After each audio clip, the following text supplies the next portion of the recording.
سلام عنا هبلي كل كورنا تعلم كوينكم مدبات مرب نيوز اب مكهتاله تركبو كبرات تخاتلتي لومي دروتن سايو منتنا كبل غويتانا مدحنيتنا يسوع كريستوس كاب سقين مغرفتن كساب سقلاتن موتن زتبجولنا غويتانا مدحنيتنا يسوع كريستوس سموس تمسغان يكون ملا امنت كريستنا دما انكوعنا برهان تنساي اب صحكم نابلنا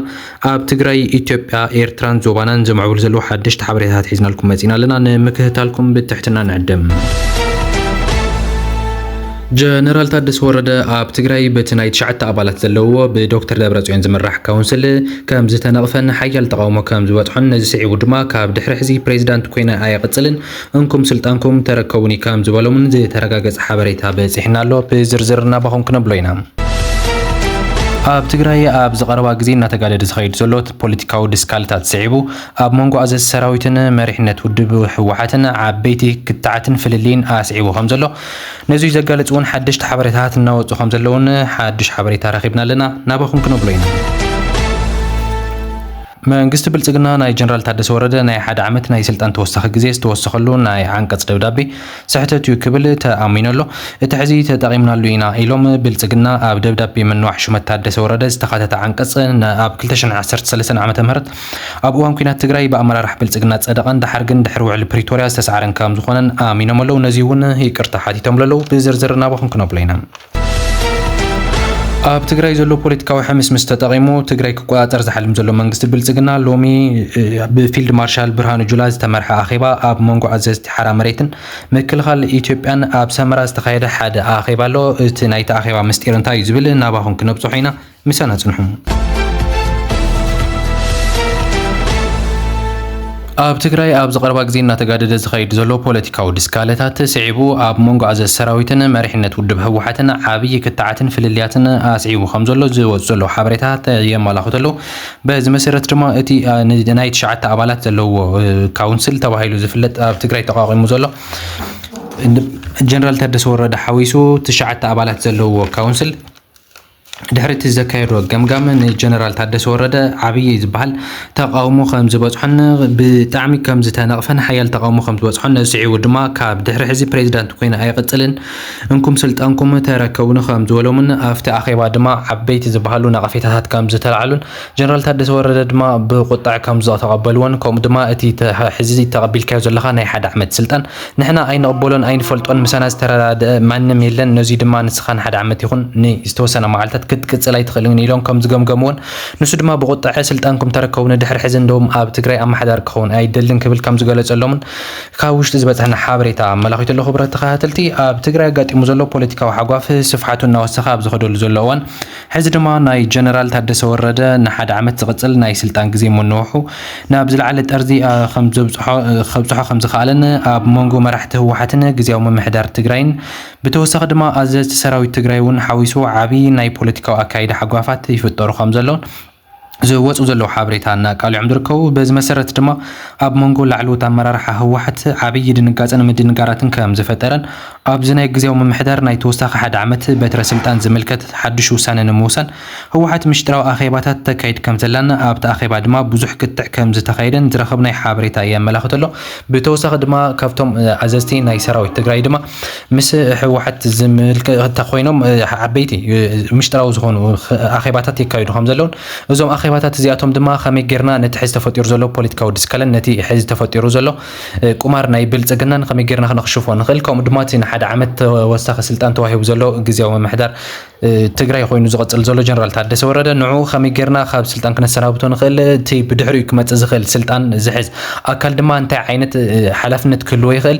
ناب حزبي بخمي كنقالو نخل زبل عبي كتعن عبي مكرخارن يلعل كم دولن كوم دماتهم جنرالات اب تግራይ زلو دما ننبعلهم ناب حد ነገራት ናብ ዘይ ምረዳዳ ይብጽሑ ከም ዘለውን እንተኾነ ግን ንሕማቕ ዝህብ ዘይ ከም ዘይኮነን እዩ ዝነገር ዘሎ ክብራት ተኸታተልቲ እዚ ከምዚ ኢሉ እንድሕር ቀጽሉ ድማ ኣብ ትግራይ ኣብ ዝሓጸሩ ግዜታት ዝተወሰነ ሓድሽ ዝኾነ መሪሕነት ከም ድማ ሓድሽ ዝኾነ ምምሕዳራት ክህሉ ከም ዝኽእሉን ዘእንፍቱ ሓድሽ ሓበሬታት እዮም እናወጹ ዝርከቡ ክብራት ተኸታተልቲ ናፍቲ ናይ ቀጻል ሓበሬታና ክንሰግር ከለናኻ መንግስቲ ብልጽግና ናይ ጀነራል ታደሰ ወረደ ናይ ሓደ ዓመት ናይ ስልጣን ተወሳኺ ግዜ ዝወሰኸሉ ናይ ዓንቀጽ ደብዳቤ ስሕተት እዩ ክብል ተኣሚነሎ እቲ ሕዚ ተጠቒምናሉ ኢና ኢሎም ብልጽግና ኣብ ደብዳቤ ምንዋሕ ሹመት ታደሰ ወረደ ዝተኻተተ ዓንቀጽ ኣብ 2013 ዓመተ ምህረት ኣብ እዋን ኩናት ትግራይ ብኣመራርሓ ብልጽግና ዝጸደቐን